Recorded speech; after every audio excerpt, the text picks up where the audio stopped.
মুসলমান ভাইরা, আজকে সমাজের অবস্থা এমন, সমাজের ভিতরে কোরআনের শিক্ষা না থাকার কারণে, সন্তানদের ভিতরে কোরআনের আলো না থাকার কারণে এই সন্তানগুলো মুরব্বীদের সাথে বেয়াদবি করে, সন্তান পিতামাতার সাথে বেয়াদবি করে, পিতামাতার উপরে আক্রমণ করে। এই জন্য মুসলমান আদর্শ পিতামাতা তো তারাই যারা নিজেদের সন্তানকে কোরআনের শিক্ষা দিবে, যারা নিজেদের সন্তানের ভিতরে কোরআনের জ্ঞান ঢুকায়া দিবে, ওই সন্তান দ্বারা পিতামাতা কোনোদিন কষ্ট পাবে না। কারণ মুসলমান মায়েরা, পৃথিবীতে বড় সম্পদ হলো পিতামাতা। আল্লাহর পরে আল্লাহ তাআলা জানিয়ে দিলেন, বান্দারে আমি আল্লাহর ইবাদতের পরে তোমাদের জন্য আমি দুটো সম্পদ দিয়ে দিলাম। সেই সম্পদ হলো পিতা এবং মাতা। কথা বলেন ঠিক কিনা? আল্লাহ তাআলা জানিয়ে দিলেন, বান্দারে তোমাদের ভিতরে দুটি সম্পদ দিয়ে দিলাম, পিতামাতা। এই পিতামাতার সাথে তোমরা বেয়াদবি করো না, পিতামাতার সাথে তোমরা খারাপ ব্যবহার করো না। মুসলমান ভাই, আমি মুসলমান হিসেবে যত ইবাদত করি না কেন, যত নামাজ পড়ি না কেন, যত রোজা করি না কেন, হজ করি না কেন, যাকাত দেই না কেন, যদি আমার প্রতি পিতামাতা সন্তুষ্টি না থাকে, আমার প্রতি যদি পিতামাতা অসন্তুষ্ট হয়ে যায়, তাহলে মুসলমান ভাই যত ইবাদত করি না কেন, বিশ্বনবী বলেন তোমার মতো বান্দার ইবাদত আল্লাহর কাছে কবুল হবে না। এই জন্য মুসলমান ভাইয়েরা, হযরত মালিক ইবনে দিনার রাহমাতুল্লাহি আলাইহি হজ করলেন। হজ করার পরে মালিক ইবনে দিনার আল্লাহকে ডাক দিয়ে বললেন, আল্লাহ আমার হজ কবুল হলো কিনা আমি একটু জানতে চাই। এবার আল্লাহ তাআলা মালিক ইবনে দিনারকে জানায় দিলেন, আমি আল্লাহ তাআলা তোমার হজকে কবুল করেছি, কিন্তু মক্কার জমিনে এমন একজন বান্দা আছে, যেই বান্দা 40 বার হজ করেছে, আমি আল্লাহ তার হজ কবুল করি না। মুসলমান ভাইরা, আমরা যারা এখানে সেখানে হাজী সাহেব আছেন না নাই? হাজী সাহেব আছেন? হজ করার পরে হাজী সাহেবরা আল্লাহর কাছে বলে, আল্লাহ আমার হজ কবুল করেন। তবে হজ কবুল হলো কিনা এটা কিন্তু হাজী সাহেব জানতে চায় না। আল্লাহ আমার হজ কবুল হলো কিনা আমি একটু জানতে চাই। মুসলমান ভাইরা, হজ করা, হজে যাওয়া এটা একটা সৌভাগ্যের ব্যাপার। কথা বলেন ঠিক কিনা? হজে যাওয়ার ইচ্ছা আমাদের আছে না নাই? সবার আছে, আশা আছে, কিন্তু সম্বল নাই। মনে বড় আশা ছিল যাব মদিনায়। ঠিক কিনা? বলবো? আপনারা আমার সাথে বলবেন, আল্লাহ কবুল করবেন। সবাই বলবেন, মনে বড় আশা ছিল যাব মদিনায়, সালাম আমি করব গিয়ে, সালাম আমি করব গিয়ে নবীজির রওজায়। মনে বড় আশা ছিল যাব মদিনায়, আরব সাগর পাড়ি দিব, নাই কয় আমার তরি, পাখি নয় যে ওরে যাব ডানাতে ভর করি, আশায় আছে সম্বল নাই, আশায় আছে সম্বল নাই, করি কি উপায়। মনে বড় আশা ছিল যাব মদিনায়। মদিনায় যাওয়ার আশা কার কার আছে? একটু হাতটা তুলে আল্লাহকে দেখায়া দেন। লিল্লাহে তাকবীর। আয় আল্লাহ, দেখো আপনারা বান্দারা হাত তুলেছে, সবাই আপনার ঘরে তওয়াফ করতে চায়, রাসূলের রওজা জিয়ারত করতে চায়। আল্লাহ যারা হাত তুলেছে, আল্লাহ তাদের সবাইকে আপনার ঘরের মেহমান হিসাবে কবুল করুন, আমিন। মুসলমান ভাইরা, যেই কথা বলতেছিলাম, হযরত মালিক ইবনে দিনার রাহমাতুল্লাহি আলাইহি হজ করলেন। হজ করার পর আল্লাহকে বললেন, আল্লাহ আমার হজ কবুল হলো কিনা জানতে চাই। আল্লাহ তাআলা বললেন, এর মালিক ইবনে দিনার, আমি আল্লাহ তাআলা তোমার হজ কবুল করেছি, কিন্তু এই মক্কার জমিনে এমন একজন ব্যক্তি আছে, যেই ব্যক্তি 40 বার হজ করেছে, তারপরেও হজটা কবুল করে নাই। এবার মুসলমান, এবার মালিক ইবনে দিনারকে আল্লাহ তাআলা জানা দিলেন তার নাম হলো মুহাম্মদ ইবনে হারুন সামারকান্দি। মালিক ইবনে দিনার মক্কায় তালাশ করা শুরু করে দিলেন, কোথায় মুহাম্মদ ইবনে হারুন সামারকান্দি। তালাশ করতে করতে মক্কার জমিনে মুহাম্মদ ইবনে হারুন সামারকান্দিকে খুঁজে পেলেন না, চলে গেলেন মদিনায়। মদিনায় যাওয়ার পর মুহাম্মদ ইবনে হারুন সামারকান্দিকে তালাশ করতেছে। তালাশ করতে করতে মুহাম্মদ ইবনে হারুন সামারকান্দিকে পাওয়া যায় না। পরিশেষে একজন লোককে ডাক দিয়ে বলল, ভাই মুহাম্মদ ইবনে হারুন সামারকান্দির সন্ধান চাই। বলে, হুজুর মসজিদে নববীর ভিতরে পিছনের কাতারে কর্নারে দেখেন একজন ব্যক্তি দাঁড়ায় নামাজ আদায় করতেছে, ওই ব্যক্তিটাই হলো মুহাম্মদ ইবনে হারুন সামারকান্দি। মালিক ইবনে দিনার চলে গেলেন মসজিদে নববীর ভিতরে। মসজিদে নববীর ভিতরে গিয়ে দেখে মুহাম্মদ ইবনে হারুন সামারকান্দি নামাজ আদায় করতেছে। মালিক ইবনে দিনার পিছনে বসে আছে। মুহাম্মদ ইবনে হারুন সামারকান্দির নামাজটা যখন শেষ হয়ে গেল, মালিক ইবনে দিনার ডাক দিয়ে বলছেন, আপনি কি মুহাম্মদ ইবনে হারুন সামারকান্দি? বলছে, হ্যাঁ হ্যাঁ, আমি হলাম মুহাম্মদ ইবনে হারুন সামারকান্দি। কিভাবে আর আল্লাহ তাআলার কাছে কি অপরাধ করেছেন আপনি? আল্লাহ তাআলা আপনার হজ কবুল করে নাই। এই কথা শোনার সাথে সাথে মুহাম্মদ ইবনে হারুন সামারকান্দি চোখ দিয়ে ঝরঝর করে পানি ফেলা শুরু করে দিল। এবার মুহাম্মদ ইবনে হারুন সামারকান্দি চোখ দিয়ে ঝরঝর করে পানি ফেলছে আর কান্না করছে। মালিক ইবনে দিনার বলছে, কি অপরাধ করেছেন একটু খুলে বলেন। বলছে, হুজুর আমার চাইতে বড় অপরাধী কেউ নাই হুজুর, আমি বড় অপরাধী, অনেক বড় অপরাধ করেছি। কি অপরাধ করেছেন আপনি? বলছে, হুজুর আমি একজন এমন ব্যক্তি ছিলাম, আমি মদ পান করতাম, রাত্রিবেলা মদ পান করে মাতাল অবস্থায় বাড়ি ফিরতাম। মাতাল অবস্থায় আমি ঘরে ফিরতাম। একদিন গভীর রজনীতে মাতাল অবস্থায় যখন ঘরে ফিরলাম, ঘরে ফেরার পর আমার জনম দুঃখিনী মা আমাকে ডাক দিয়ে বলছে, রে হতভাগা সন্তান, তোর মতো হতভাগা আর কেউ নাই। 2-3 দিন পর রমজান মাস শুরু হয়ে যাবে, রমজান মাস শুরু হয়ে যাবে, আর তুই রমজান মাসের প্রস্তুতি গ্রহণ করা ছাড়া গভীর রজনীতে মদ পান করে ঘরে ফিরলি রে সন্তান।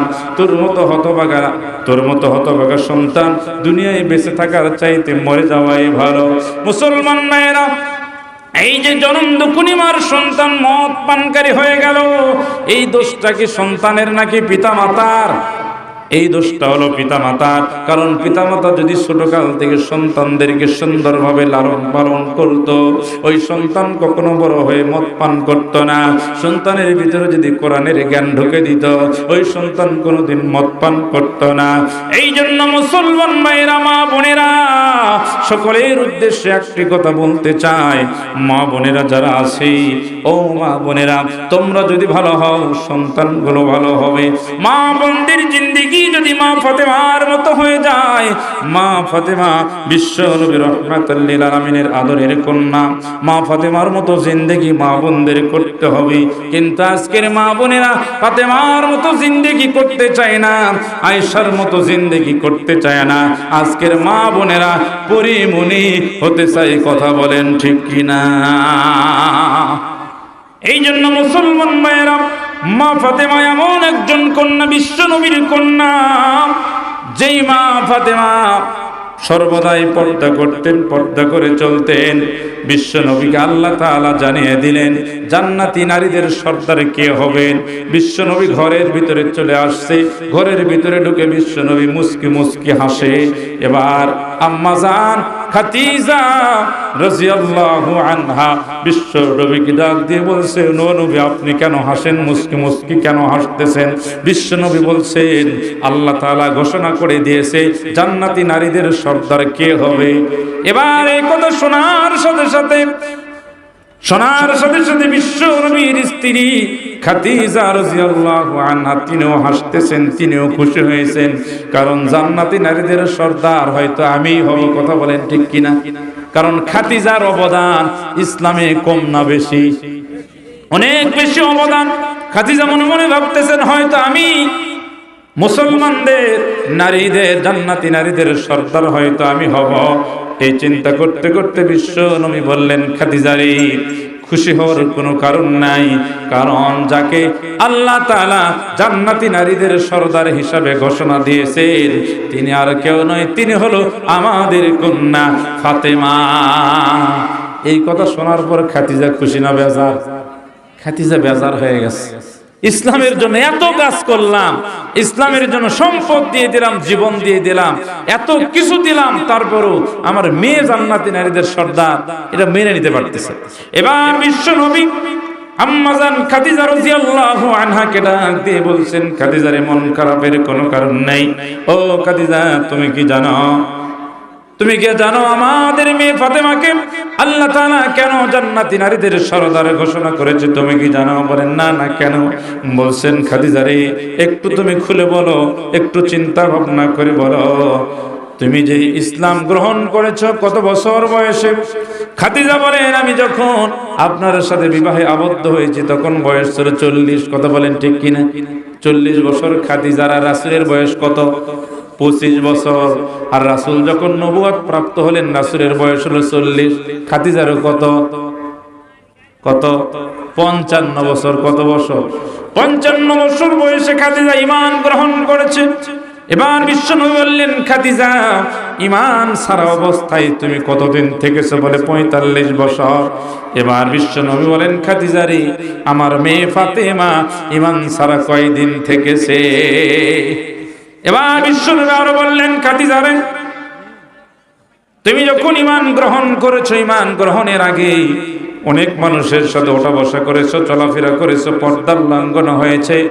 ও খাদিজা, বলো বলো, আমাদের মেয়ে ফাতেমা কয়দিন পর্দা ছাড়া ঘুরেছে?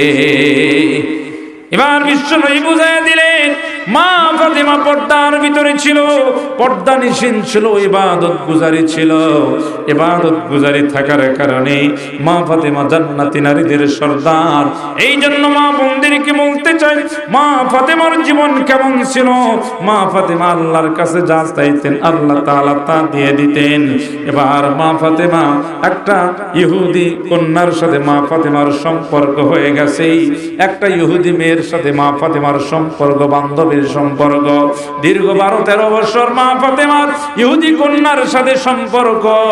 এবার ইহুদি কন্যা বিবাহ হবে, বিবাহের প্রস্তাব আসে ইহুদি কন্যার কাছে। আসার পর ইহুদি কন্যার বাবা ইহুদি কন্যাকে ডাক দিয়ে বলছে, মারে, তোকে তো আমি বিবাহ দিয়ে দিব, অমুক এলাকার অমুক ছেলের সাথে বিবাহ দিয়ে দিব। এবার ইহুদি কন্যা বাবাকে ডাক দিয়ে বলছে, বাবা ঠিক আছে, আমি বিবাহে আবদ্ধ হতে চাই, তবে বাবা আমার একটু অনুমতির প্রয়োজন আছে, আমি একটু আমার বান্ধবীর কাছ থেকে অনুমতি নিয়ে আসি। এবার ইহুদি কন্যা চলে গেলেন মা ফাতেমার কাছে। মা ফাতেমার কাছে গিয়ে বলছেন, ফাতেমা রে, আমার বাড়িতে বিবাহের প্রস্তাব আসছে, আমার বাবা বিবাহে আবদ্ধ করে দিতে চায়। ও ফাতেমা, অমুক এলাকার অমুক সন্তানের সাথে বিবাহ দিয়ে দিবে, ওই সন্তানের সাথে আমি কি বিবাহ বসতে পারবো? মা ফাতেমা বললেন, বান্ধবী রে, বাবা কোনো কন্যার জন্য খারাপ চাই না, পিতা কোনো সন্তানের জন্য খারাপ চাই না, পিতা সন্তানদের জন্য ভালো চায়। পিতা যে সন্তান তোমার জন্য ঠিক করেছে এটাই তোমার জন্য ঠিক হবে। আর বর্তমান সমাজের অবস্থা এমন, পিতা যদি বলে অমুক ছেলের সাথে তোমার বিবাহ হবে, বর্তমান সমাজের কন্যারা বলছেন, বাবা আমার ছেলে পছন্দ করাই আছে। এমন মেয়ে সমাজে আছে না নাই? আপনাদের এলাকায় নেই? আপনাদের এলাকার ছেলে মেয়ে উভয় ভালো, কথা বলেন ঠিক কিনা? আপনাদের এলাকার ছেলে মেয়ে প্রেম ভালোবাসা তো বোঝেই না, ঠিক কিনা? এলাকার যুবকরা খুবই ভালো, প্রেম ভালোবাসা যুবকরা বোঝেই না। আমাদের এলাকার কথা বলছি, যুবকরা প্রেম ভালোবাসা নিয়ে ব্যস্ত, অবৈধ ভালোবাসা নিয়ে ব্যস্ত যুবকরা। এমনকি বর্তমান যে ফোন আসছে, অ্যান্ড্রয়েড ফোন, এই ফোনের মাধ্যমে যার সাথে ভালোবাসা, যার সাথে প্রেম প্রীতি, তাকে আবার ভিডিও কলে দেখাও যায়। কথা বলেন ঠিক কিনা? ঠিক না? ঠিক। আজকে যুবকের হাতে, যুবতীর হাতে এই অ্যান্ড্রয়েড ফোন থাকার কারণে যুব সমাজ অবৈধ কাজে লিপ্ত হচ্ছে। কথা বলেন ঠিক কিনা? যুবক ভালোবাসছে বান্ধবীর সাথে, বান্ধবীর সাথে যুবকের ভালোবাসা হয়েছে। বান্ধবীর কাছ থেকে যুবক নাম্বার নিয়েছে, নাম্বার নেওয়ার পর এবার যুবক সন্ধ্যাবেলা দোকানে গিয়ে এমবি ভরছে। কি ভরছে? এমবি ভরছে। এমবি ভরার পরে যুবক রাত্রিবেলা মেসেঞ্জারে বান্ধবীকে নক দেয়, হোয়াটসঅ্যাপে নক দেয়, ইমোতে নক দেয়, কিন্তু বান্ধবীকে পাওয়া যায় না। এবার যুবক বান্ধবীর কাছে ফোন দিয়ে বলছে, বান্ধবী রে, তোমাকে তো কোথাও পাওয়া যায় না, হোয়াটসঅ্যাপে পাওয়া যায় না, মেসেঞ্জারে পাওয়া যায় না, ইমোতে পাওয়া যায় না।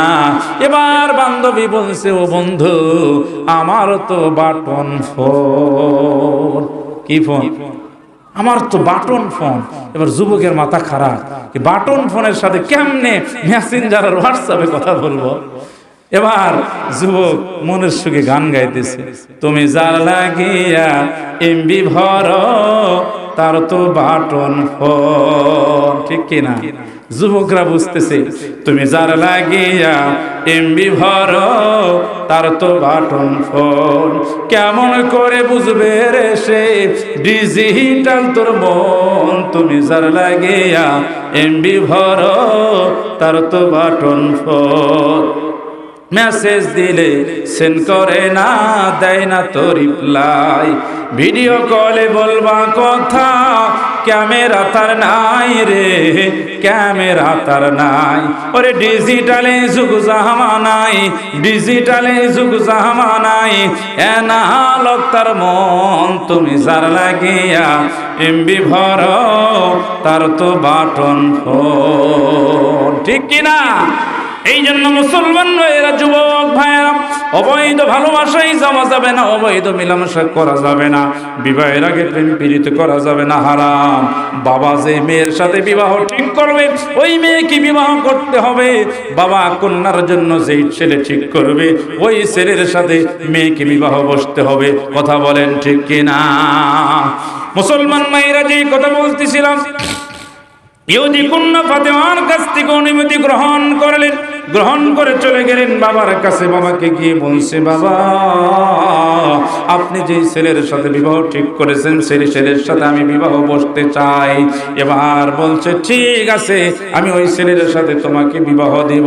এবার ইহুদি কন্যা বলছে, বাবা, আমার আরো একটি আবদার আছে। আবদার হলো, আমার বিবাহের প্রধান মেহমান হবে বিশ্ব নবীর কন্যা ফাতেমা। ফাতেমাকে যদি বিবাহের প্রধান মেহমান হিসাবে কবুল করতে পারেন, আমি মেয়ে বিবাহের জন্য রাজি আছি। এবার বাবা চিন্তা করে বলছে, মারে, ফাতেমা তোর বিবাহের প্রধান মেহমান হবে, এই খবরটা খুব একটা ভালো না রে মা, কারণ আমরা হলাম ধনী, আমাদের অনেক টাকা পয়সা আছে, আমাদের আত্মীয় স্বজন ধনী, অনেক ধনী পরিবারের লোকজন আমাদের বিয়েতে আসবে, আর মোহাম্মদের মেয়ে ফাতেমা গরিব, সে তো ভালো পোশাক পরে বিবাহে আসতে পারবে না।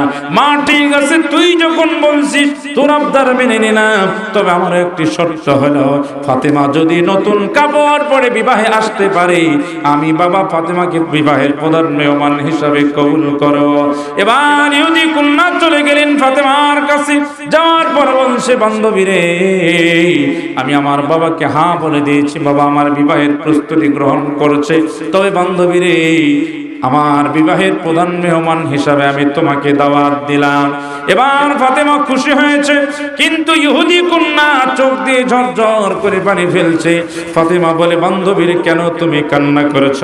বলে, বান্ধবীর, তোমাকে তো দেখি সব সময় তুমি পুরাতন জামা পরে থাকো, তোমাকে তো নতুন জামা পরতে তেমনটা দেখা যায় না।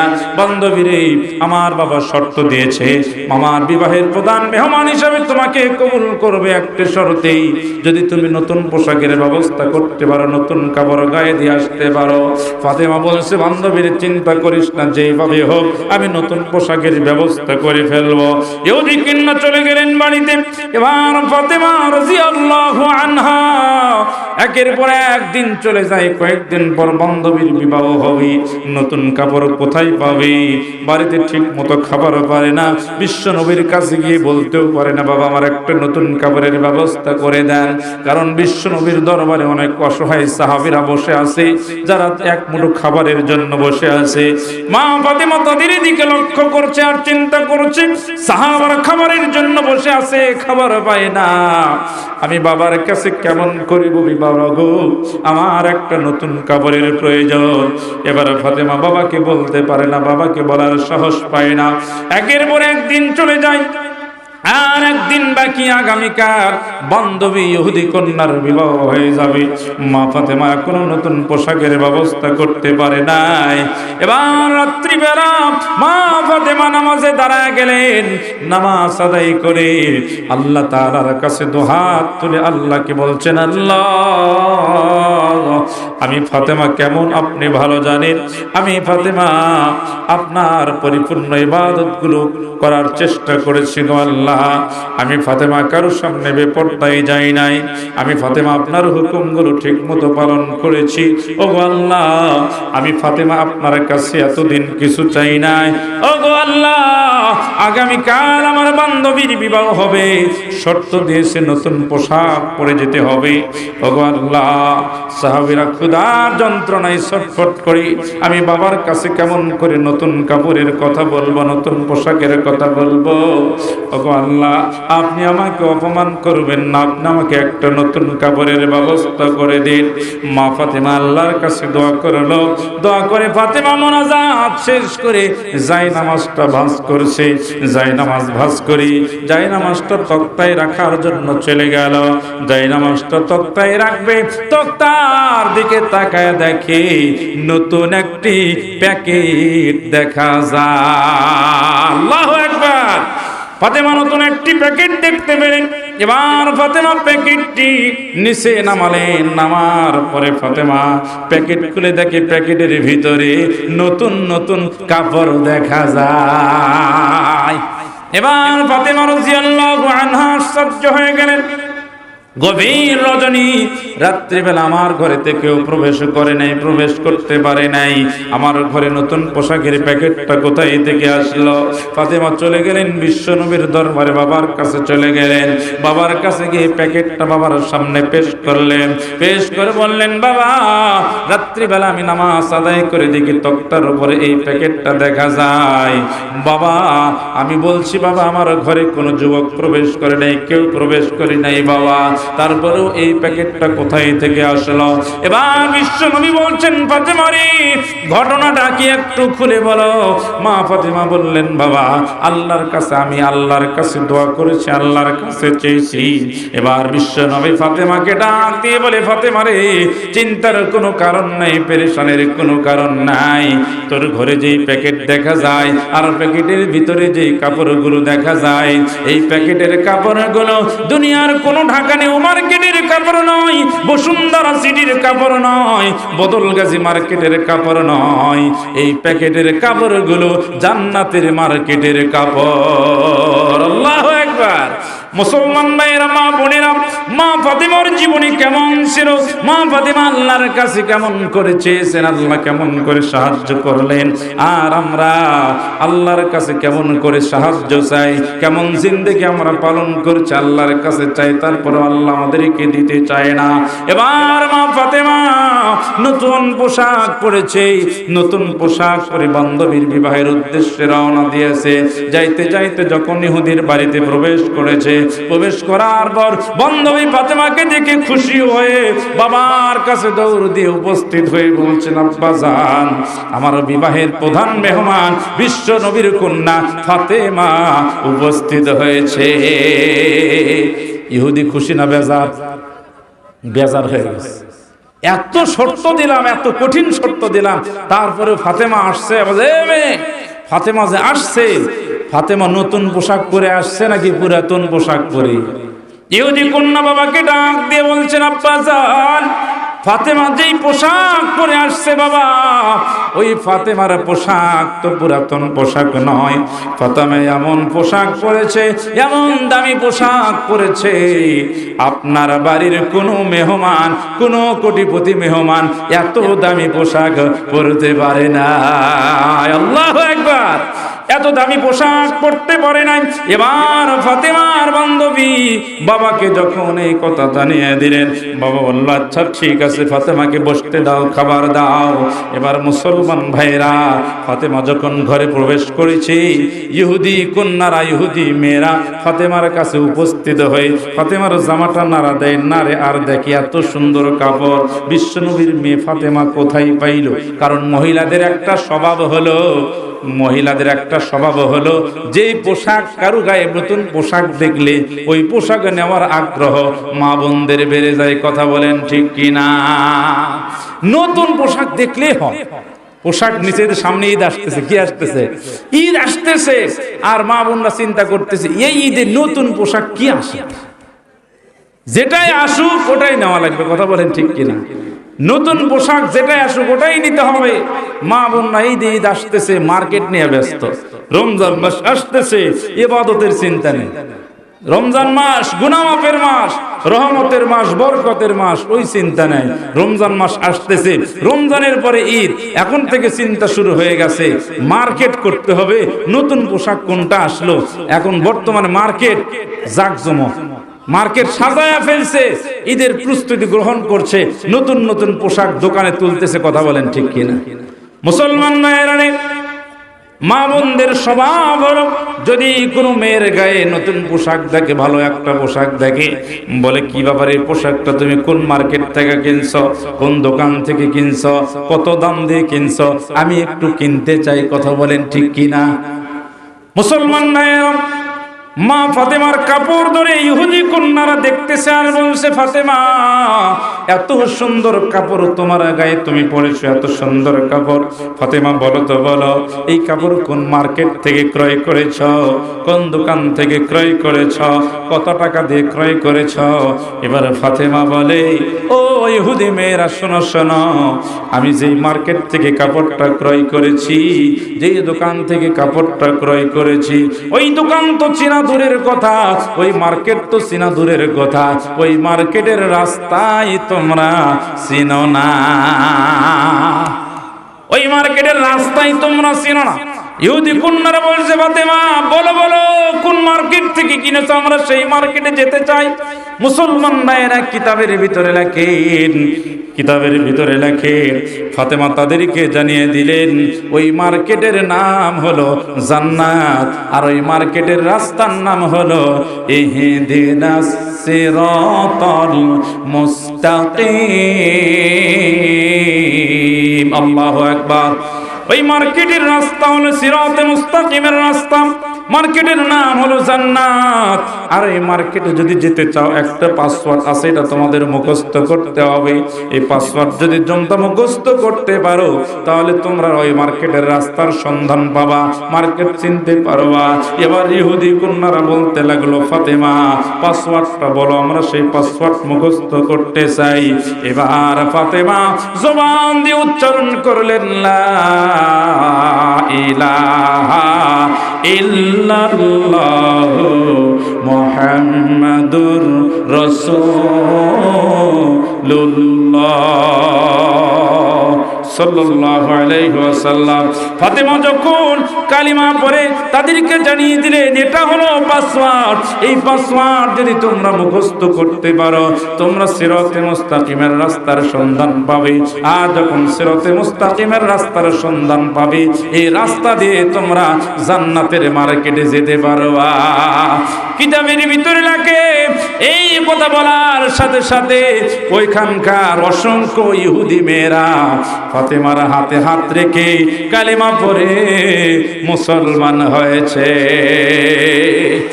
এই জন্য মুসলমান ভাইয়েরা, মা বোনেরা, আমাদের চরিত্র ফাতেমার মতো করতে হবে। আমাদের চলাফেরা, আমাদের আচরণ দেখে যেন অন্যান্য ধর্মের মেয়েরা ইসলাম ধর্মের প্রতি আকৃষ্ট হয়, ইসলাম ধর্মের প্রতি তাদের যেন ভালোবাসা বেড়ে যায়। এই জন্য মা বোনদের জন্য বিশ্বনবী রাহমাতুল লিল আলামিন জান্নাতে যাওয়ার সঠিক রাস্তা জানিয়ে দিলেন। বিশ্বনবী বলেন, আল মারআতু ইযা সাল্লাত খামসাহা ওয়া আতাআত বা'লাহা ওয়া হাফিজাত ফুরুজাহা বিশ্বনবী বললেন, মা বোনরা যদি 4টি আমল করতে পারে, 4টি আমলের কারণে বিশ্বনবী বললেন মা বোনদের জন্য জান্নাতের 8টি দরজা খুলে দেওয়া হবে। মা বোনদের জান্নাতে যাওয়ার একটি আমল হলো মা বোনরা 5 ওয়াক্ত নামাজ আদায় করবে। দ্বিতীয় নাম্বার, মা বোনরা রমজান মাসের রোজা রাখবে, 3 নাম্বার লজ্জাস্থানের হেফাজত করবে, 4 নাম্বার স্বামীর খেদমত করবে। এই 4টি আমল যদি মা বোনরা করতে পারে, বিশ্বনবী বললেন তাদের জন্য জান্নাতের 8টি দরজা খুলে দেওয়া হবে। এই এলাকার মা বোনরা খুবই ভালো, কথা বলেন ঠিক কিনা? স্বামীর খেদমত ঠিক মতো করে, নামাজও পড়ে, রোজাও রাখে, কথা বলেন ঠিক কিনা? স্বামীর খেদমত করে না? আপনাদের আওয়াজ স্বামীর খেদমতের সাথে এই যে আওয়াজ কম, এই কথা যদি মা বোনরা জানে, আপনাদের অবস্থা খারাপ হয়ে যাবে। খারাপ হবে না? বলবে বগুড়া থেকে হুজুর এসে তোমাকে বলছিল এই এলাকার মা বোনেরা স্বামীর সাথে ভালো ব্যবহার করে, তোমরা তখন চুপ ছিলা কেন? এই জবাব দিয়ে তারপরে ঘরে প্রবেশ করে, তখন কি করবে? তাহলে বলেন মা বোনরা স্বামীর খেদমত করে কি করে না? এই যে আওয়াজ বাড়াচ্ছে অনেক কষ্টে, তার মানে মা বোনরা স্বামীর খেদমত করে না। তাহলে মা বোনদের আমি জোর করে বলবো, মা বোনেরা স্বামীর খেদমত করবেন, স্বামীকে ভালোবাসবেন। স্বামীকে যদি ভালোবাসা দেন, স্বামীর যদি খেদমত করেন, স্বামী যদি তোমার প্রতি সন্তুষ্ট থাকে, আল্লাহ সন্তুষ্ট হয়ে যাবে। আর স্বামী যদি অসন্তুষ্ট হয়ে থাকে, আল্লাহ অসন্তুষ্ট হয়ে যাবে। এই জন্য স্বামীর খেদমত করতে হবে, স্বামীকে সুখে রাখতে হবে, স্বামীর সামনে সাজগোজ করতে হবে। এই জন্য মা বোনেরা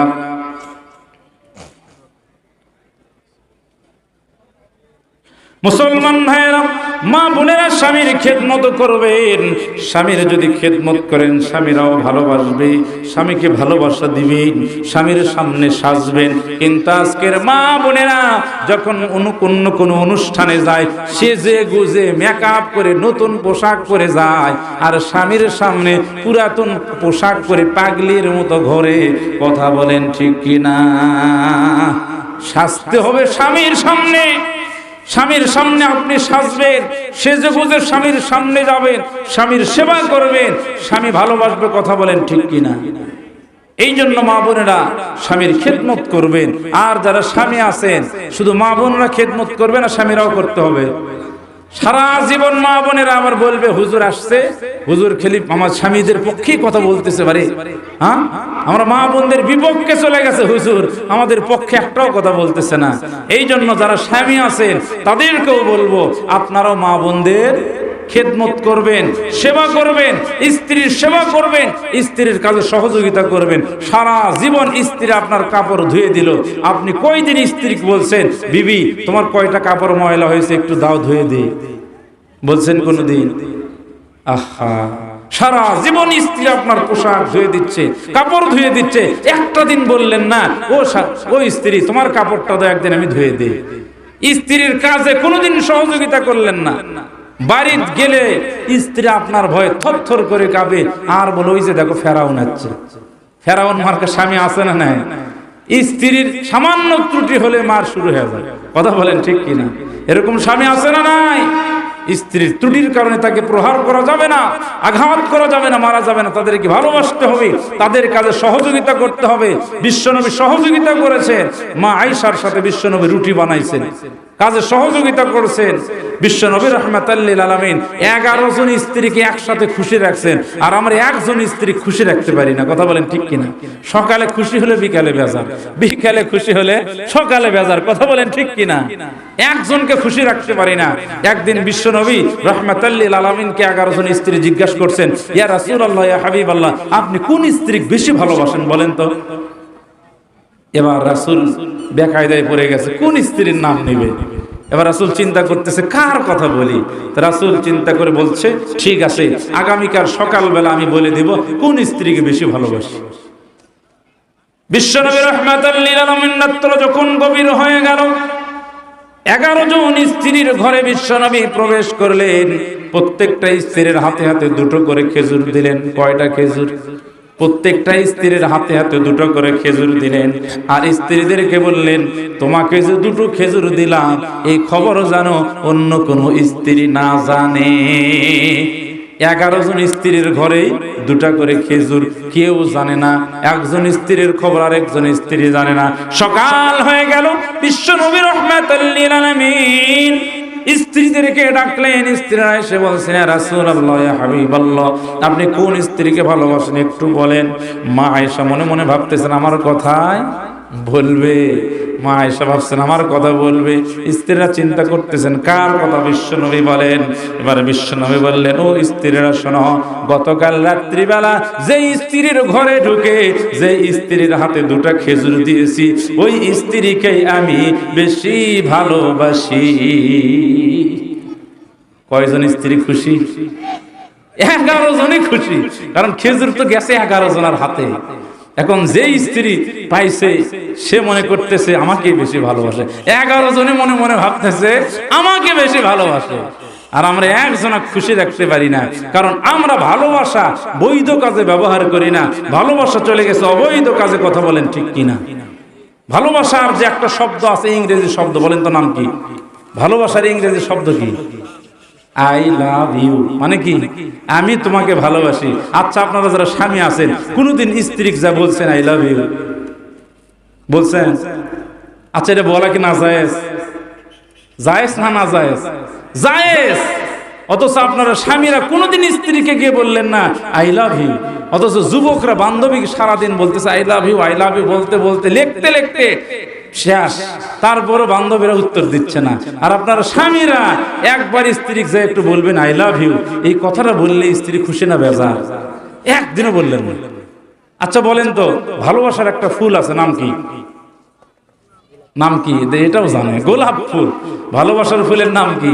গোলাপ ফুল। আচ্ছা দেখেন, এই গোলাপ ফুল এই যে ফেব্রুয়ারি মাসের 14 ফেব্রুয়ারি কি আছে? ভালোবাসা দিবস বলে। 14 ফেব্রুয়ারি কি দিবস? ভালোবাসা দিবস। আচ্ছা বলেন তো, ভালোবাসার কোনো দিবস আছে? ভালোবাসার কোনো দিবস নাই, সব সময় সর্বদাই ভালোবাসা যায়। তাহলে মুসলমান ভাইয়েরা, এই 14 ফেব্রুয়ারি গোলাপের দাম বেশি। কার দাম বেশি? গোলাপের দাম বেশি। এত গোলাপ কে ক্রয় করলো? দেখা যায় অবৈধ ভালোবাসার জন্য যুবক যুবতীরা এই গোলাপ ফুলটা ক্রয় করেছে। কথা বলেন ঠিক কিনা? আমরা স্বামী হিসাবে কোনদিন বদল গেছি বাজারে গিয়ে 10 টাকা বা 20 টাকা দিয়ে একটা গোলাপ নিয়ে স্ত্রীর হাতে দিলাম না? কয়জন আছে দিছেন? স্ত্রীর হাতে একটা গোলাপ তুলে দিয়েছেন, অথচ এটা বৈধ।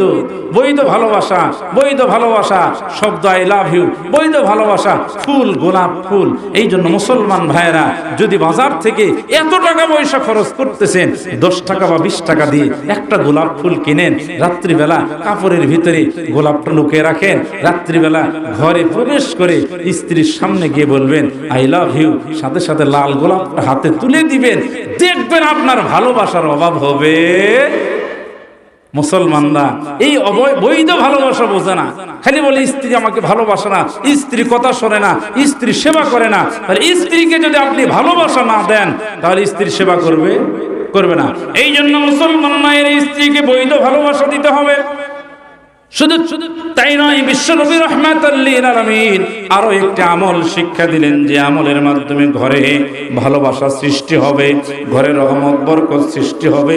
আমলের কথা বিশ্বনবী বললেন, সেটি হলো সালাম। যদি তোমরা সালাম দাও, সালাম দিলে ঘরে 3টা জিনিস প্রবেশ করে।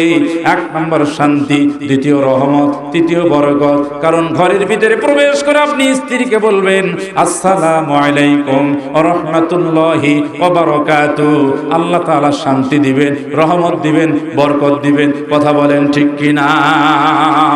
মুসলমান ভাইরা, এই জন্য বৈধ ভালোবাসা স্ত্রীদেরকে দিতে হবে, বিবিদেরকে দিতে হবে। বৈধ ভালোবাসা যদি দেন, তাহলে স্ত্রীরা আপনাদেরকে ভালোবাসবে। মুসলমান ভাই, যে আলোচনা আমি করতেছিলাম, হযরত হারুন সামারকান্দি, মালিক ইবনে দিনার, মুহাম্মদ ইবনে হারুন সামারকান্দি বলছে, হুজুর আমার মতো অপরাধী কেউ নেই, মদ পান করে ঘরে প্রবেশ করেছে মুহাম্মদ ইবনে হারুন সামারকান্দি। মনে আছে? বলবো? শেষ করে দিই, খারাপ লাগতেছে? এরই মাঝে একটা কথা বলতে চাই। প্যান্ডেলে এই যে ড্রাম দেওয়া আছে, ড্রামে আপনারা যারা যাচ্ছেন মুক্ত হস্তে দান করবেন। মহিলা প্যান্ডেলেও ড্রাম আছে, এখানেও ড্রাম আছে, আপনারা মুক্ত হস্তে ড্রামে দান করবেন। মুসলমান ভাইরা, মুহাম্মদ ইবনে হারুন সামারকান্দি মালিক ইবনে দিনারকে ডাক দিয়ে বলছেন, হুজুর আমি বড় অপরাধী, জনম দুঃখিনী মা আমাকে গালিগালাজ করছে, তোমার চাইতে বড় অপরাধী কেউ নাই। এত বড় অপরাধ তুমি কেমন করে করলে রে সন্তান? এই অপরাধ, তোর অপরাধের কারণে আল্লাহ তাআলা তোকে কেন মৃত্যু দেয় না? তোর মতো সন্তান বেঁচে থাকার চাইতে মারা যাওয়াই ভালো। এই কথা বলার সাথে সাথে আমার মাথায় রাগ উঠে গেল। রাগের কারণে আমি আমার জনম দুঃখিনী মাকে আঘাত করা শুরু করে দিলাম। জনম দুঃখিনী মার উপর যখন আঘাত করলাম, আঘাত করতে করতে আমার জনম দুঃখিনী মা জমিনে পড়ে গেল। মুসলমান ভাই, পৃথিবীর শ্রেষ্ঠ সম্পদ হলো পিতামাতা। পিতামাতাকে কোনো ধমক দেওয়া যাবে না, কষ্ট দেওয়া যাবে না। পিতামাতার সাথে নরম নরম কথা বলতে হবে। আর মুহাম্মদ ইবনে হারুন সামরকান্দি জনম দুঃখিনী মার উপর আঘাত করা শুরু করে দিলেন। জনম দুঃখিনী মা আঘাত সহ্য করতে না পেরে জমিনে পড়ে গেল। মুহাম্মদ ইবনে হারুন সামরকান্দি বলে, হুজুর, তারপরেও আমার রাগটা ঠান্ডা হয় নাই। আমি একটা লাঠি দেখতে পেলাম, লাঠি দিয়ে আমি আমার মায়ের মাথায় আঘাত করলাম। মায়ের মাথায় আঘাত করার সাথে সাথে জনম দুঃখিনী মার মাথা ফেটে টপ টপ করে রক্ত পড়া শুরু হয়ে গেল। জনম দুঃখিনী মার মাথা ফেটে যখন রক্ত পড়া শুরু হয়ে গেল, জনম দুঃখিনী মা আমার পায়ে পরে আমার পা ধরে কান্না করছে আর বলছে, এরে হতভাগা সন্তান, আমি না তোর জনম দুঃখিনী মা, আমি না তোকে কত কষ্ট করে জন্ম দিয়েছি রে। 10 মাস 10 দিন গর্ভে ধারণ করে তোর জন্য আমি কত কষ্ট করলাম। তোকে গর্ভ ধারণ করে আমার অনেক কিছু খাইতে মন চাইছে, খাইতে পারি নাই। অনেক জায়গায় যাইতে মন চাইছে, যাইতে পারি নাই। তোর জন্য আমি কত কষ্ট করলাম। মুসলমান ভাইরা রে, একটা সন্তান গর্ভে ধারণ করলে কত কষ্ট হয় একজন জনম দুঃখিনী মা সেটা ভালো জানে। মা সন্তান গর্ভে ধারণ করার কারণে রাত্রিবেলা ঠিক মতো ঘুমাইতে পারে না। জনম দুঃখিনী মা ঘুমায়া পড়ছে, আবার ঘুম থেকে জাগ্রত হয়েছে। মাকে যখন বলা হয়, কি ব্যাপার, আপনি কি ঠিক মতো ঘুমাইতে পারছেন না কেন? আপনি জাগ্রত হয়ে যান। জনম দুঃখিনী মা বলে, আমার পেটের ভিতরে যে সন্তান আছে, সন্তানের কারণে মাঝে মাঝে পেট ব্যথা করে। পেট ব্যথা করার কারণে আমি ঠিক মতো ঘুমাইতে পারি না। তাহলে সন্তান জনম দুঃখিনী মামার কারণে ঠিক মতো ঘুমাইতে পারে নাই। মা জননী যখন সন্তান প্রসব করার জন্য বাবার বাড়িতে যাবে, রাত্র গভীর হয়েছে, গভীর রজনীতে জনম দুঃখিনী মা জাগ্রত হয়ে স্বামীর পায়ে হাত রেখে মা জননী কান্না করতেছে। স্বামী জাগ্রত হয়ে দেখে প্রাণীর বিবি আমার পা ধরে কান্না করছে। স্বামী ডাক দিয়ে বলো, বিবি, গভীর রজনীতে তুমি কি ঘুমাও নাই? তুমি আমার পা ধরে কেন কান্না করেছ? জনম দুঃখিনী মা স্বামীকে ডাক দিয়ে বলো, প্রাণের স্বামী, আমার গর্ভে যে সন্তান আছে, আগামীকাল আমি বাবার বাড়ি চলে যাব সন্তান ভূমিষ্ঠ হওয়ার জন্য। ও স্বামী, অনেকের মুখে শুনেছি, অনেক জায়গায় দেখেছি, সন্তান প্রসব করতে গিয়ে অনেক মা দুনিয়া থেকে বিদায় গ্রহণ করে। ও স্বামী, আগামীকাল বাবার বাড়ি চলে যাব। স্বামী গো, এই সন্তান জন্ম দিতে গিয়ে যদি আমি মা দুনিয়া থেকে বিদায় গ্রহণ করি, ও স্বামী, তুমি আমাকে মাফ করে দিও। প্রাণের স্বামী ডাক দিয়ে বলো, বিবি, কান্না করো না রে বিবি, আমি স্বামী তোমাকে মাফ করে দিব। ও বিবি, ধৈর্য ধারণ করো, আল্লাহ তাআলা সুস্থ রাখবে, সুস্থভাবে সন্তান ভূমিষ্ঠ করবে। ও বিবি, কান্না করো না। জনম দুঃখিনী মা সন্তানকে গর্ভে ধরার কারণে কত কষ্ট হয়, এটা দুনিয়ার কোনো মানুষ বোঝে না। আল্লাহ এবং জনম দুঃখিনী মায়ে বোঝে। প্রসবের কি ব্যথা মা জানে সে কথা, মরিয়াও যেন মায়ের মরণ হলো না। প্রসবের কি ব্যথা মা জানে সে কথা, মরিয়াও যেন মায়ের মরণ হলো না। মায়ে ঠেকিয়া সন্তানের দায়, মায়ে ঠেকিয়া সন্তানের দায়, ও ও কালেমা প্রাণ হারায়, এমন মাকে তোমরা কষ্ট দিও না। জনম দুঃখনি ভাবে কেউ হবে না আমার মা গো, জনম দুঃখনি ভাবে কেউ হবে না আমার মা গো। মুসলমান মায়েরানি সেই জনম দুঃখনি মা মুহাম্মদ ইবনে হারুন সামারকান্দির পায়ে পড়ে কান্না করেছে, রে হতভাগা সন্তান, আমি না তোর জন্ম দুঃখিনী মা, তোকে কত কষ্টে জন্ম দিলাম, কত কষ্ট করলাম, কত কষ্ট করে তোকে আমি লালন পালন করলাম। এর সন্তান তুই আমার উপরে কেমন করে আঘাত করলি, যত মেরেছিস আর মারিস না রে সন্তান, আমি মা আর সহ্য করতে পারছি না, আর আঘাত করিস না। এবার জন্ম দুঃখিনী মার এই কথা শোনার পরে মুহাম্মদ ইবনে হারুন সামারকান্দির অন্তরটা তারপরেও ঠান্ডা হয় নাই, শান্ত হয় নাই, রাগ তারপরেও ঠান্ডা হয় নাই। মুহাম্মদ ইবনে হারুন সামারকান্দি মাকে কোলে তুললেন, কোলে তুলে বাড়ির পাশে একটা গরম চুলা ছিল, চুলার ভিতরে জনম দুঃখিনী মাকে নিক্ষেপ করলো। নিক্ষেপ করার সাথে সাথে চুলার ভিতরে পড়ে জনম দুঃখিনী মা পুরে ছাই হয়ে গেল। মুহাম্মদ ইবনে হারুন সামারকান্দি জ্ঞান হারাইয়া জমিনে পড়ে গেল। সকাল যখন হলো, লোকজন এসে মুহাম্মদ ইবনে হারুন সামারকান্দিকে ডাক দিয়ে বলছে, এরে হতভাগা সন্তান, এত বড় অপরাধ তুই কেমন করে করতে পারলি, কি অপরাধ করেছি আমি? এবার মুহাম্মদ ইবনে হারুন সামারকান্দিকে ডাক দিয়ে বলছে, কি অপরাধ করেছিস তুই? আয় আয় দেখে যা। আমাকে চুলার পাশে নিয়ে যাওয়া হলো। চুলার পাশে গিয়ে দেখি চুলার ভিতরে আমার জনম দুঃখিনী মার হাড়গুলো দেখা যায়। মুসলমান ভাইরা, এবার মুহাম্মদ ইবনে হারুন বুঝতে পারলেন অপরাধ করেছে অনেক বড়। সে অপরাধ থেকে ক্ষমা পাওয়ার জন্য আল্লাহর কাছে দোয়া করা শুরু করে দিলেন। আল্লাহ মাফ করে না, সম্পদ আল্লাহর রাস্তায় দান করে দিলেন, বিবি ছাড়লেন, সন্তান ছাড়লেন, তারপরেও মনের ভিতরে সান্ত্বনা আসে না। যে হাত দিয়ে মাকে আঘাত করেছে হাত কেটে ফেললেন, তারপরেও মনের ভিতরে সান্ত্বনা আসে না। চলে গেলেন সামারকান্দ থেকে মক্কায়। মক্কায় যাওয়ার পরে হজ করলেন, 1 নয় 2 নয় 40 বার হজ করেছে। তারপরেও আল্লাহ তাআলা জানায়া দিল, এরে মুহাম্মদ ইবনে হারুন, আমি আল্লাহ তোর হজ কবুল করি না।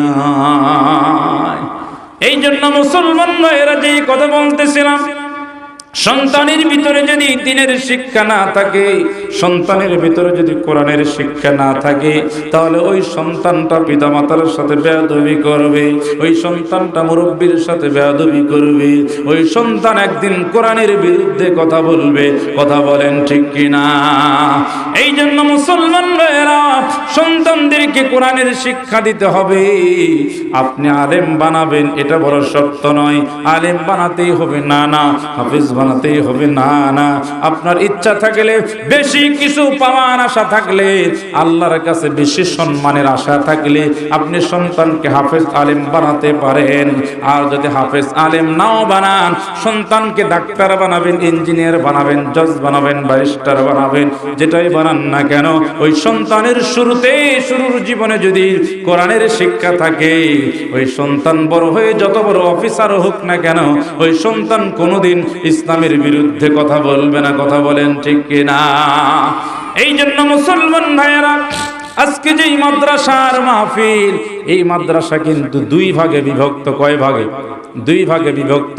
এক ভাগ হলো আবাসিক হেফজ বিভাগ, আরেক ভাগ হলো জেনারেল অনাবাসিক। কথা বলেন ঠিক কিনা? এই জন্য যারা মনে করবেন হুজুর সন্তানকে আমি ডাক্তার বানাবো, জেনারেল শিক্ষিত বানাবো, এখানে দিবেন, এখানে সন্তান না শিশু থেকে নিয়ে 3য় শ্রেণী পর্যন্ত পড়লে এই সন্তানগুলো কোরআন পড়তে পারবে, এই সন্তানগুলো দ্বীনের মাসলা মাসাইল জানতে পারবে, ইসলাম সম্পর্কে জানতে পারবে। সন্তানকে কোরআন শিক্ষা দিয়ে, ইসলামের শিক্ষা দিয়ে পরবর্তীতে আপনি স্কুলে ভর্তি করায় দিতে পারবেন, পরবর্তীতে জেনারেল শিক্ষিত করতে পারবেন। এই জন্য এত সুন্দর একটি প্রতিষ্ঠান হয়েছে। আপনারা আপনাদের সন্তানকে এই প্রতিষ্ঠানে দিবেন, এই প্রতিষ্ঠান প্রতিষ্ঠানকে ভালোবাসবেন, সন্তানদেরকে কোরআনের শিক্ষা দিবেন, এই প্রতিষ্ঠান প্রতি ভালোবাসা রাখবেন, আলিমদের প্রতি ভালোবাসা রাখবেন। কারণ এই প্রতিষ্ঠানে একমাত্র যেটা শিক্ষা দেওয়া হয়, পৃথিবীর ভিতরে শ্রেষ্ঠ কিতাব আল কোরআন, এই আল কোরআন শিক্ষা দেওয়া হয় প্রতিষ্ঠানে।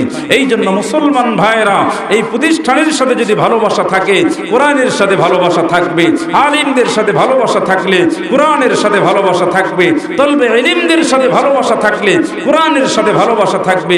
আর আমার আপনার ভালোবাসা যদি কোরআনের সাথে হয়ে যায়, তাহলে আল্লাহ তাআলা আমার সম্মান বাড়ায় দিবে। কথা বলেন ঠিক কিনা? মুসলমান ভাইয়েরা, আমাদের প্রত্যেকের বাড়িতে কিন্তু কোরআন আছে। কথা বলেন ঠিক কিনা? প্রত্যেকের বাড়িতে কোরআন আছে। আমরা কোরআনের সাথে একটা কাপড় লাগাই, একটা কাপড় দিয়ে কোরআন কিন্তু বেঁধে রাখি। কথা বলেন ঠিক কিনা? একটা কাপড় দিয়ে কোরআন বেঁধে রাখি। যে কাপড় দিয়ে কোরআন বেঁধে রাখি, বাজারের ভিতরে সব চাইতে কম দামের কাপড়। কথা বলেন ঠিক কিনা? সব চাইতে কম দামের কাপড় কিন্তু কোরআনে লাগাই আমরা। কথা বলেন ঠিক কিনা? দামি কাপড় না, অল্প দামের কাপড় কোরআনে লাগানো হয়। কিন্তু মুসলমান ভাইরা, এই কোরআনের কাপড় যখন কোরআন থেকে খুলে আমরা কোরআন তেলাওয়াত করি, এই কাপড়ের সাথে আমাদের পাটা যদি লেগে যায়, পা লাগার সাথে সাথে এই কাপড়টা আমরা বুকে জড়ে ধরি, এই কাপড়ে কিন্তু আমরা চুমু দেই। কথা বলেন ঠিক কিনা? আবারও যেই কোরআনটা আমরা একটা রিহালে রাখি, কাঠের রিহাল, সব চাইতে নরমাল কাঠ, যে কাঠ দিয়ে রিহাল বানানো হয়, এটা আমরা ব্যবহার করি। তারপরেও যদি ওই কাঠের রিহালে পা লেগে যায়, লাগার সাথে সাথে আমরা কিন্তু বুকে তুলে নেই, চুমো দেই। তাহলে মুসলমান ভাইয়েরা, একটা সামান্য কম দামের কাপড় কোরআনের সাথে লাগার কারণে ওই কাপড় যদি এত সম্মানিত হয়ে যায়, ওই কাপড়ে যদি আমরা চুমো দেই, সামান্য কম দামের নরমাল কাঠের রিহাল যেখানে কোরআন লেগেছে, ওই কাঠে যদি লাথি লেগে যায়, আমরা চুমু দিয়ে বুকে তুলে নেই। তাহলে কম দামের রিহাল, কম দামের কাপড়, যার সাথে কোরআন লেগেছে, কোরআন লাগার কারণে যদি তার সম্মান মর্যাদা বাড়তে পারে, তাহলে আমি আপনি যদি কোরআনকে ভালোবাসি, কোরআনকে নিজের জীবনে মেনে নেই, আমার আপনার প্রতি আল্লাহর ভালোবাসা, আমার আপনার মর্যাদা আল্লাহ বাড়াতে পারেন কিনা? এই জন্য মুসলমান ভাইয়েরা, কোরআনকে ভালোবাসতে হবে, নিজের জীবনে কোরআন ধারণ করতে হবে, আলিমদেরকে ভালোবাসতে হবে, তলবে ইলমকে ভালোবাসতে হবে, মাদ্রাসাকে ভালোবাসতে হবে। কথা বলেন ঠিক কিনা? এই জন্য মুসলমান ভাইয়েরা, আসুন আপনারা সবাই একটা সুন্দর প্রতিষ্ঠান, এই প্রতিষ্ঠানকে ভালোবাসবেন। শুধু এটা নয়, কোরআনের যত প্রতিষ্ঠান আছে প্রত্যেকটা প্রতিষ্ঠানকে আপনারা ভালোবাসবেন, তলবে ইলমকে ভালোবাসবেন, আলিমদেরকে ভালোবাসবেন। কারণ আলিমরা হলো বিশ্বনবীর ওয়ারিস। কার ওয়ারিস? ইন্নাল উলামা ওয়ারাসাতুল আম্বিয়া, আম্বিয়া নবীদের ওয়ারিস হলো আলেমরা। এই আলেমদেরকে ভালোবাসবেন, কারণ রাসূল নাই, রাসূলকে পাই নাই, রাসূলকে আমরা দেখি নাই। আলেমরা রাসূলের উত্তরসূরি, সে আলেমদের প্রতি ভালোবাসা থাকতে হবে, আলেমদেরকে সম্মান করতে হবে, আলেমদেরকে শ্রদ্ধা করতে হবে। তাহলে আল্লাহ তাআলা আপনাকে ভালোবাসবেন।